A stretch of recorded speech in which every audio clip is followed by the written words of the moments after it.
बिस्मिल्लाहिर्रहमानिर्रहीम। असल बात से मैं इकबाल जंजुआ। नाज़रीन, पाकिस्तान के अंदर इस वक्त बहुत से ऐसे तजिया नगार, तबसरा नगार या आम आदमी भी एक बात करता है कि पाकिस्तान में किसी वक्त भी इनकलाब आ सकता है या ये जो हालात हैं ये इनकलाब की तरफ जा रहे हैं।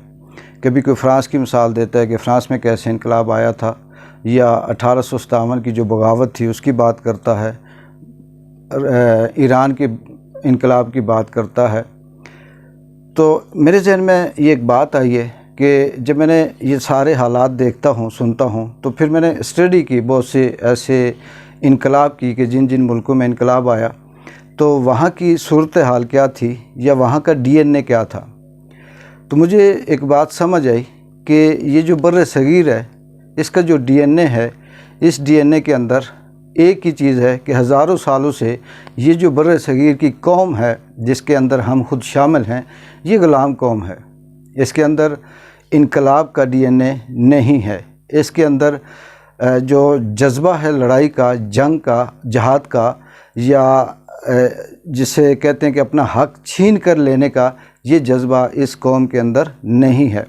क्योंकि हम पिछले कई सौ साल से अगर स्टडी कर रहे इस बर्र सगीर की, तो ये जो ख़ित्ता है, इस ख़ित्ते के अंदर जितने भी हुक्मरान रहे, चाहे वो मुसलमानों के हुक्मरान रहे हों या गैर मुस्लिम हुक्मरान रहे, एक का ताल्लुक़ भी बर्र सगीर की धरती से नहीं था।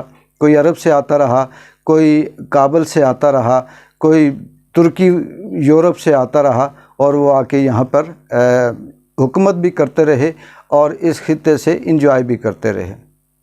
ये बहुत बड़ी बात है कि हज़ारों सालों के बाद आज के इस दौर में इस धरती के अंदर एक ऐसा शख्स इमरान खान की शक्ल में पैदा हुआ जो सच बोलता है, जो डटा हुआ है, जो लड़ रहा है, जो इस फस्तायत का या इस रजीम का मुकाबला कर रहा है।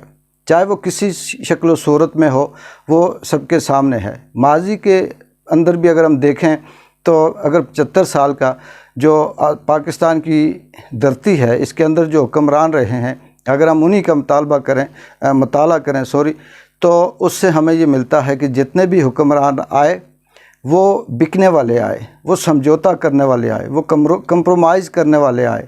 वो अपनी जान उन्हें प्यारी होती थी और वो अपने मुफाद की खातर जिसे NRO कहते हैं वो करके जाते रहे।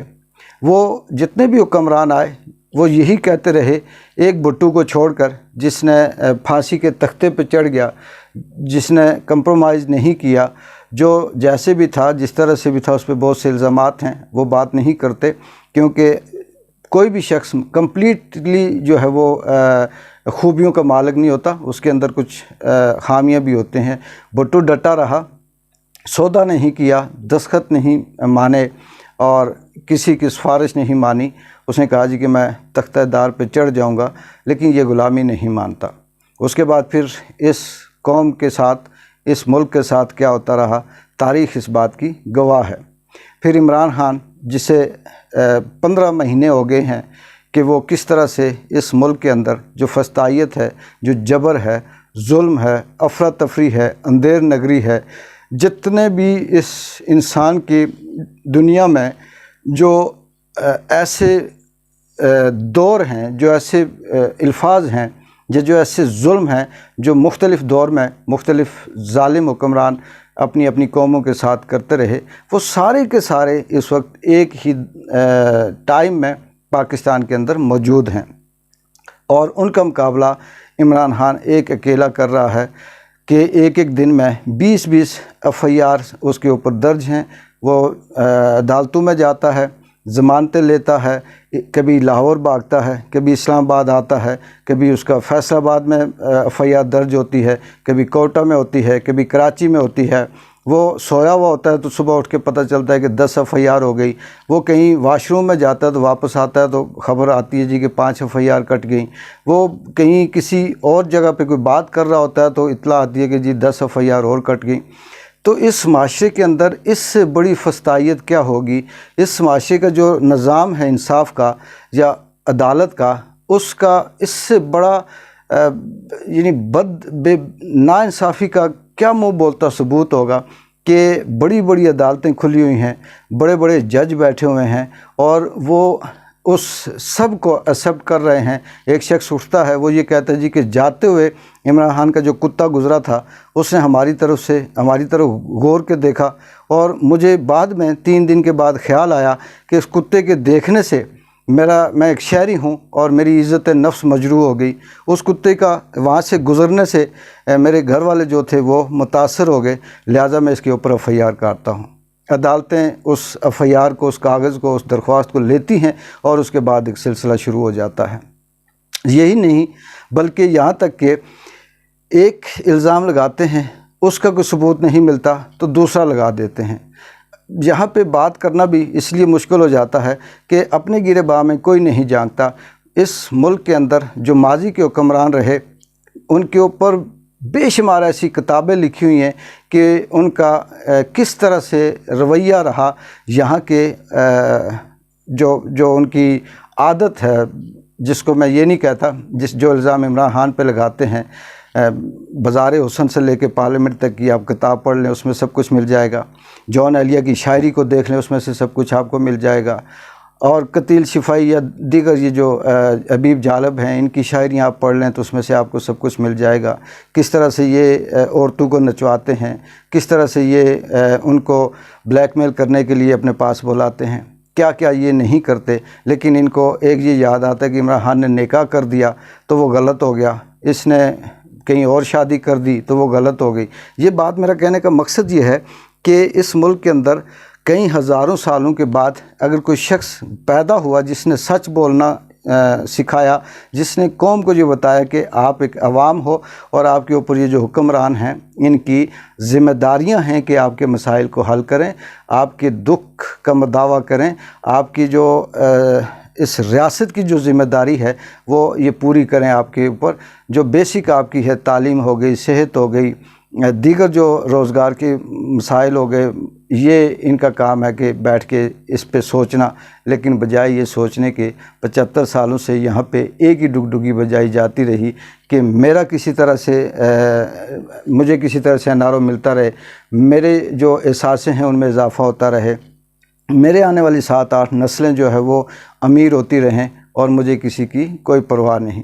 तो बात वो हो रही थी इनकलाब की, और बात हो रही थी कि इस कौम के अंदर, इस माशरे के अंदर, इस अवाम के अंदर ये DNA नहीं है कि वो एहतजाज करे, वो मर सके और वो इनकलाब लेके आए। और इसी चीज़ का फ़ायदा इस खित्ते की जो DNA था, इसका फ़ायदा अंग्रेज़ ने उठाया।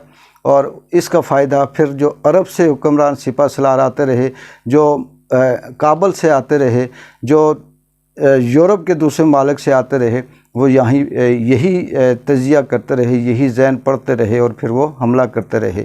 सिकंदर की अगर बात करें, जिसने 17 हमले हिंदुस्तान पे किए, वो ऐसे हमले नहीं कर देता था। वो पहले अपने बंदे भेजता था, वो तमाम एरिए का चेक करते थे, सोच देखते थे, लोगों की जो उनकी ज़हनी सलाहियत होती थी उसका मुताला करते थे, फिर रिपोर्ट देते थे, और फिर वो लोग जो थे, वो जो सिपा सलार होते थे, वो चढ़ाई कर जाते थे। और हम तारीख़ों में पढ़ के खुश होते हैं कि ये 100 साल हमने हुक्मरानी की, 100 साल फलाने ने की, हमने बड़ा यहाँ पे तीर मारा। एक भी इस खित्ते का नहीं था, एक भी इस धरती से ताल्लुक़ रखने वाला नहीं था। और यहाँ पे दूसरी जो बात है वो ये है कि पाकिस्तान के अंदर तारीख़ इस बात की गवाह है कि जो शख्स भी उसका ताल्लुक़ किसी भी शोबे से हो, किसी भी फील्ड से हो, अगर वो काबिल है तो उसको सज़ा दी गई है, उसको सराहा नहीं गया, उसे अप्रिशिएट नहीं किया गया। चाहे वो किसी फ़न की दुनिया से उसका ताल्लुक़ हो, खेल की दुनिया से उसका ताल्लुक़ हो, सियासत की दुनिया से उसका ताल्लुक़ हो, साइंस की दुनिया से उसका ताल्लुक़ हो, तालीम की दुनिया से उसका ताल्लुक़ हो, किसी भी शोबे ज़िंदगी से उसका ताल्लुक़ हो। जो शख्स आगे निकलने के लिए उसने जदोजहद की, कोशिश की, दुनिया को कम्पीट किया, चैलेंज किया, और उसको ये इस दुनिया से गायब कर देते हैं। तो जिस धरती के अंदर ये सोच हो, जिस धरती के हुक्मरान सिर्फ़ और सिर्फ अपनी ज़ात देखते हों, उस धरती में इनकलाब नहीं आया करते। उस धरती में सिर्फ़ तारीख़ें लिखी जाती हैं, एक को स्याह रूप से लिखती हैं और एक को वो सुनहरी रूप से लिखती हैं। फिर हम और हमारी नस्लें आगे जब पढ़ती हैं تو ہم یہ کہتے ہیں کہ فلاں شخص تھا، اس کا نام بڑے اچھے الفاظ سے لیا گیا، اور جو میر جعفر اور میر صادق تھے انہوں نے ٹیپو سلطان کے دروازے کھولے اور شہید ہو گئے۔ یہی ہمارا ڈی این اے ہے، اور اللہ کی طرف سے اگر کوئی معجزہ ہو جائے تو وہ ایک الگ بات ہے۔ ایک بار جن جو کو اجازت دیں، اللہ حافظ۔